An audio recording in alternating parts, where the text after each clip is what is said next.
Let me begin by thanking the executive of our association, the Nigerian Law Teachers Association, for the very kind invitation to join you at this 53rd Annual Law Teachers Conference.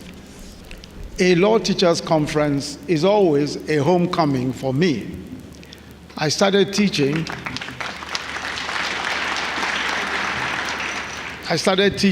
at the University of Lagos in November of 1981.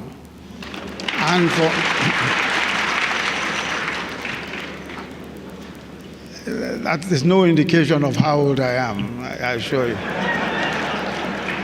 And for many years, attending the Law Teachers Conference was always special. First, because it was the only conference that my university at the time agreed to pay for us to attend. And that was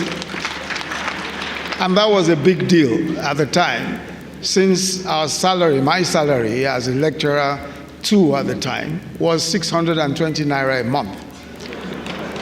Now that isn't so bad in 1981, but it was, not exactly great. So I'm pleased to be here, and I must say that I'm not here alone. I'm here also with 2 law lecturers who work with me now. Dr. Jumoke Oduwole, who is a special advisor to the president on ease of doing business.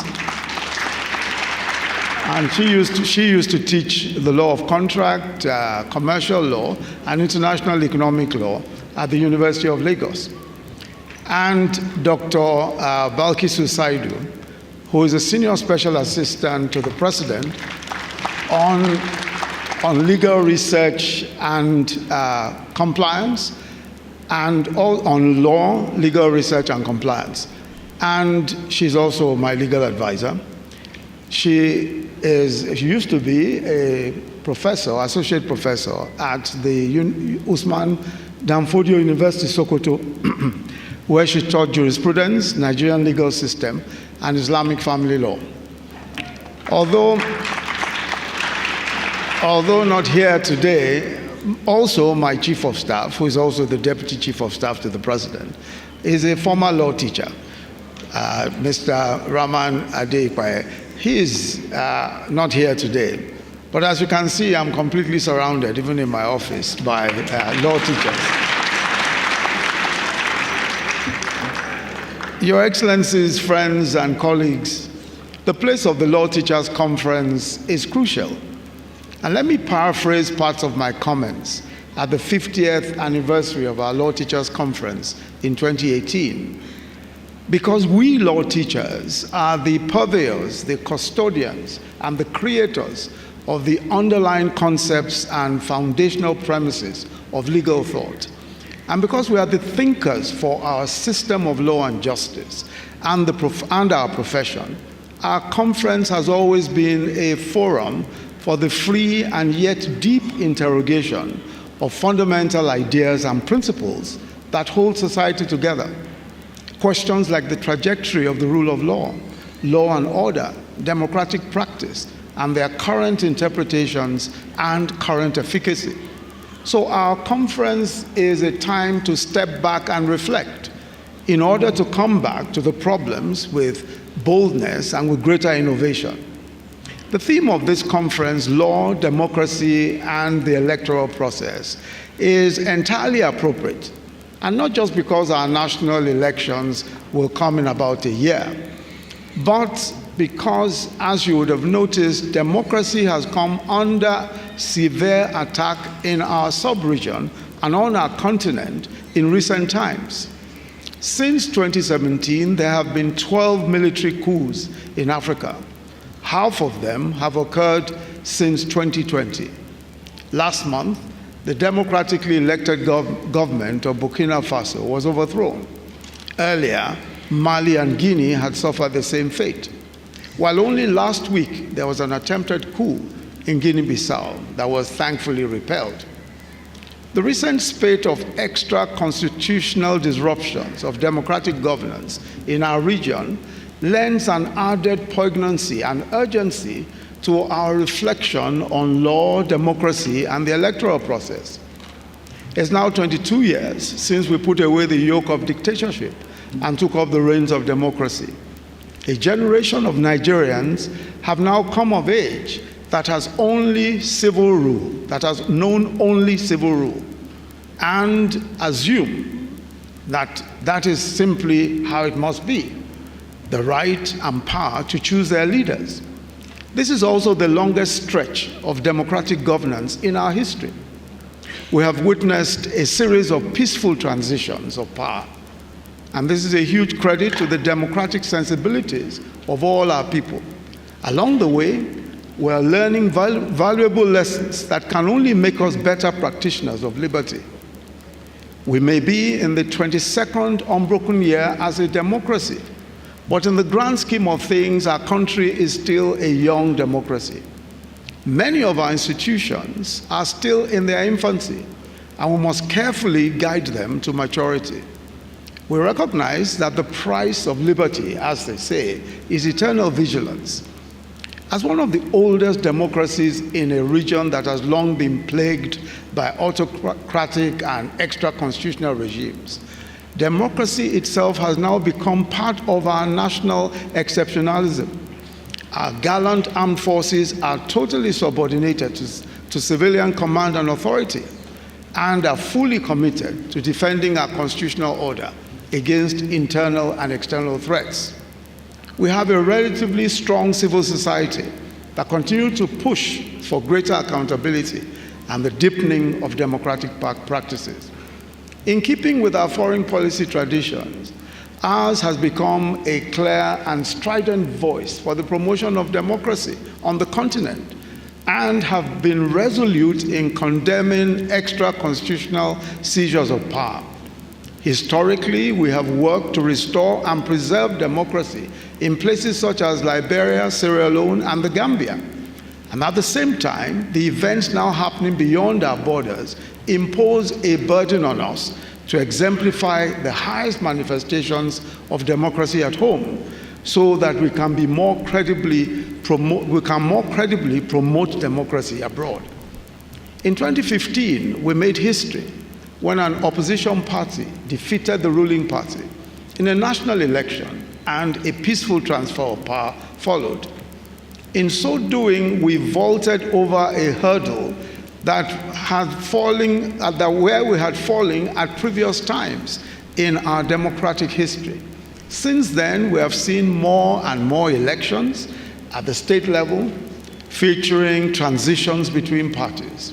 Certainly, we have witnessed electoral contests in which mere membership of the ruling party is not a guarantee of victory. These are signs of growth of our democracy. There remains, of course, much room for improvement. But the overarching foundational issue is democracy. Democracy is the overarching foundational issue. The notion of the government of the people, by the people, for the people, and the critical implications of that notion. Now, law and the electoral process must work for the achievement of the most democratic outcomes. Legal or electoral processes must enhance, not defeat democracy.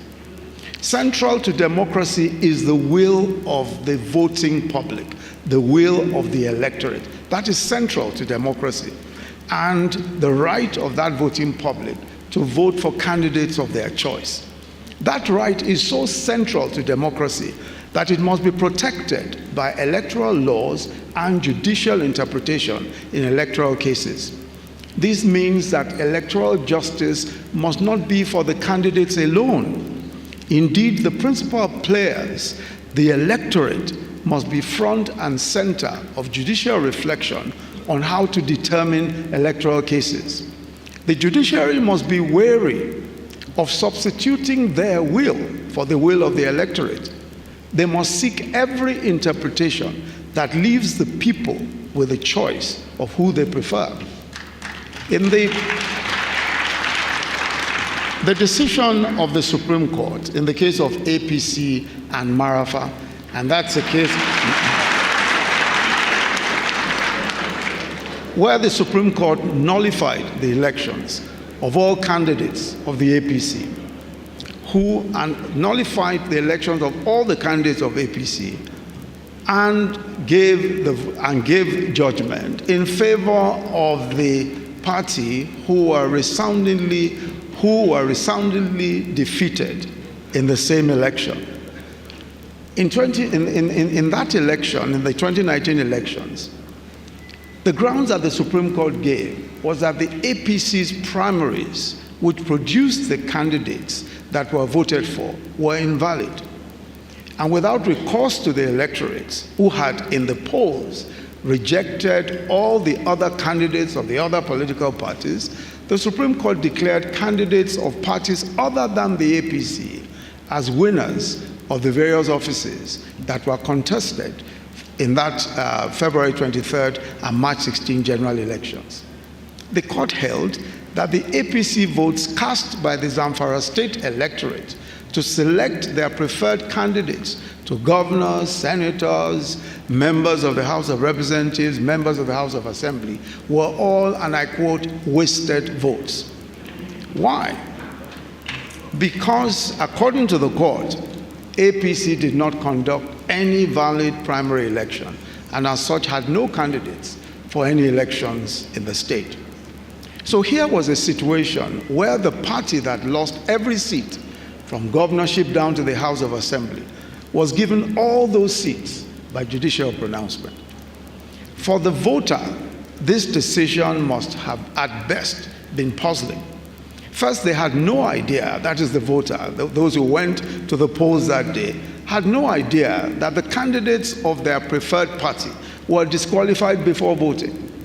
Indeed, at least one court had declared the primaries valid, and it was on that basis that INEC gave the go-ahead to the candidates to contest.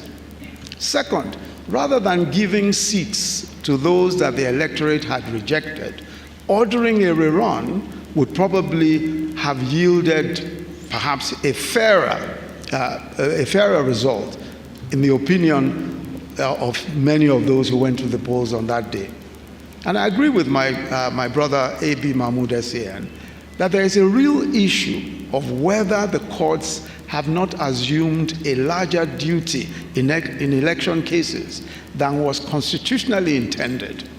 In other words, are our courts going beyond the constitutional expectation, especially in election cases? And it's important to emphasize this because the whole idea of democracy is that it is the people who determine who their leaders will be. The law, electoral processes, everything must bow to the will of the people. The appropriate interpretation must always favor the will of the people. I'm certain that these issues will benefit, again, from the views of our colleagues in the course of the conference. Nevertheless, I think it's a testament to our commitment to improving our electoral process that we have an electoral bill that is currently in the process of being passed. The bill itself has been the subject of robust engagement between government and civil society. And while some have expressed reservations about how long it's taken to pass this new law, we should remember that a truly inclusive, democratic, deliberative process often takes time. I'm confident that the legislation that will emerge will be one that will reflect a broader consensus between all of the stakeholders. While INEC continues to improve its capacity to conduct credible elections, particularly through the deployment of technology, we recognize that democracy is about much more than voting. It's also about constitutionalism, the rule of law, respect for civil liberties. We must diligently work to uphold all these principles. Permit me to refer to Section 14 of our Constitution, which proclaims that the Federal Republic of Nigeria shall be a state based on democracy and social justice. End of quote. Democracy and social justice are inextricably linked. The insistence that our society must be governed by the rule of law and not by the whim of man is the cornerstone of democracy. As law teachers and legal practitioners, we are custodians of this truth. However, democracy cannot endure without social justice. The pursuit of justice lies at the heart of the quest for a good society. And this makes the legal profession one of the cardinal vocations upon which civilization itself rests. Indeed, law, as is frequently said, is an instrument of pacific social engineering, the end of which is justice. When it is rooted in this postulate, it follows that the law and therefore democracy are meant to be beneficial social ends. More broadly, our idea of social justice also refers to the social and economic rights of the people. These include the right to food, shelter, employment, education, and a reasonable national minimum living wage, care for the elderly, pensions, unemployment benefits, and welfare of the physically challenged. All of these bequests are in the second chapter of the Constitution as part of the fundamental objectives and directive principles of state policy. Without social justice, legal justice is ultimately unattainable. The degree to which citizens are in possession of their social and economic rights has a direct impact on the degree of their access to legal services and therefore to justice.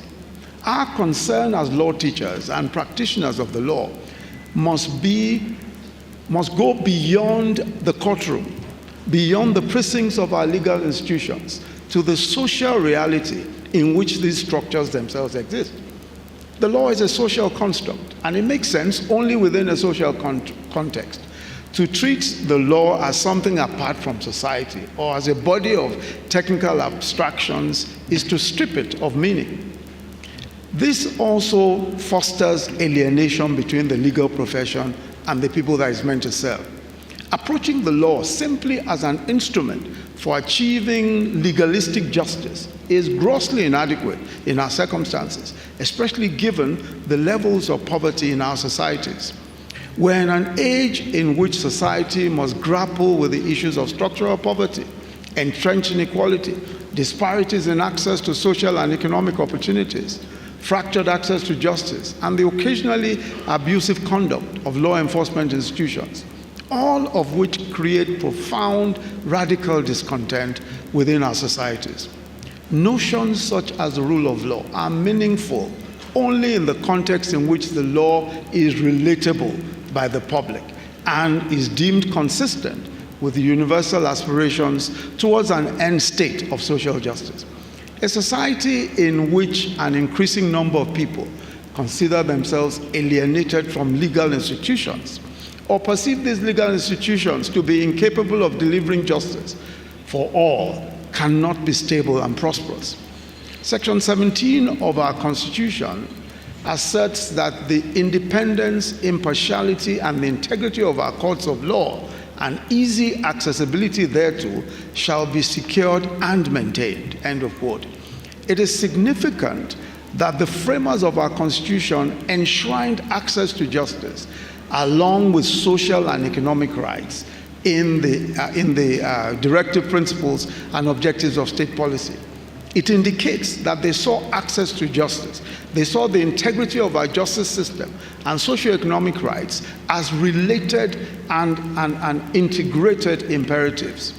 There's a school of thought that holds that one of the unfinished tasks of our democratization project is to actualize the rights and imperatives enshrined in the second chapter of our Constitution. There are also those that promote a rigid distinction between fundamental rights in Chapter 4 of the Constitution and the social and economic rights that are in Chapter 2. In my view, there is no truly irreconcilable dichotomy between political and civil rights and social and economic rights. They are and should be dealt with in one and the same breath. In terms of governance and public policy, the right to the dignity of the human person in Chapter 4 of the Constitution means that the citizens are to be fed and sheltered, that they are to be listened to when they speak, and they are guaranteed liberty as long as they do not break the law, and they are entitled to a fair trial when they do. The right to human dignity is the wellspring of efforts to guarantee freedom of speech and the right to vote, welfare programs that ensure everyone has food and shelter, and judicial reforms that enable even the most disadvantaged citizens to enjoy equality before the law. Consequently, the principle of the dignity of the human person implies that governments must be considerate, egalitarian, and universal in the sense that they must serve everyone. This understanding has driven interventions for us at the federal government level, interventions such as our social investment program, which is the most ambitious welfare program on the continent, and our efforts to expand universal health insurance, all aimed at ensuring that our most vulnerable citizens are not abandoned to the vicissitudes of fate. I would say that the postulation of a rigid dichotomy between fundamental human rights and social and economic rights is a retrogressive perception of rights. The progressive vision is one that holds that poverty and underdevelopment pose a serious obstacle to the full realization of human rights. Indeed, the progressive vision holds that human rights, in their fullest sense, encompass both civil and political rights, as well as economic, social, and cultural rights. Our progress as a democracy must therefore also be prosecuted in terms of the struggle to reduce the problems of ill health, of malnutrition, of illiteracy and famine, which daily afflict our people. Where social and economic rights are unsecured, people are unable to fully maximize their civil and political rights. For instance, access to qualitative education enhances and enriches freedoms of expression, freedoms of thought and conscience. The illiterate cannot express themselves in a manner where they're able to take full benefit of the laws and of all of those supportive institutions. Conversely, we know that pervasive illiteracy can also nullify the freedom of the press.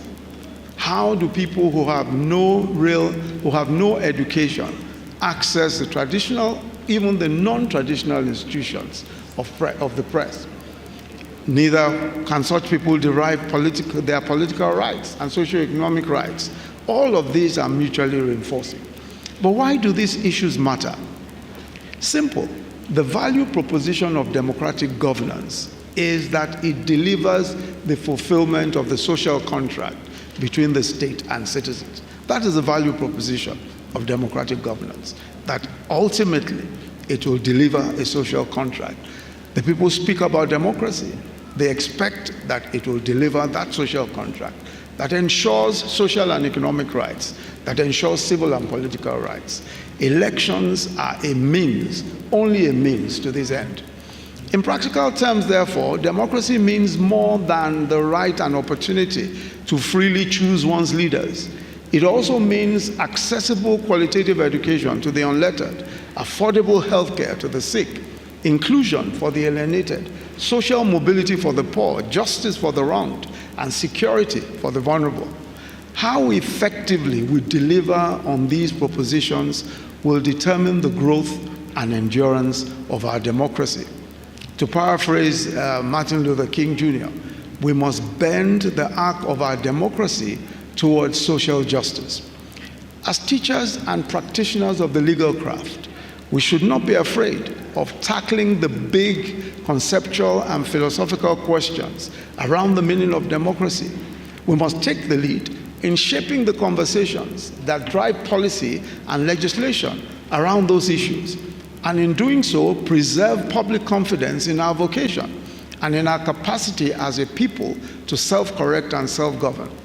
And I want to say that, especially for us law teachers, the criticism of decisions of our courts used to be standard for us.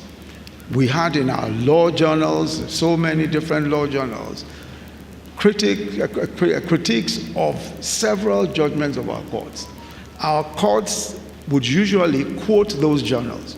If a judge wanted to give a dissenting opinion, or perhaps felt the need to support his views with some scholarly intervention somewhere, They refer to our legal journals. We must not allow a situation where our legal journals disappear completely, or where the voices of our legal journals have become silent. And those legal journals must ensure that we're looking at what our courts are doing. The courts are reinforced by scholarship.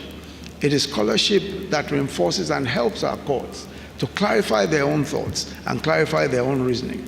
Where there is no alternative view coming from anywhere, where scholarship is silent, then we cannot blame the direction in which our legal institutions go.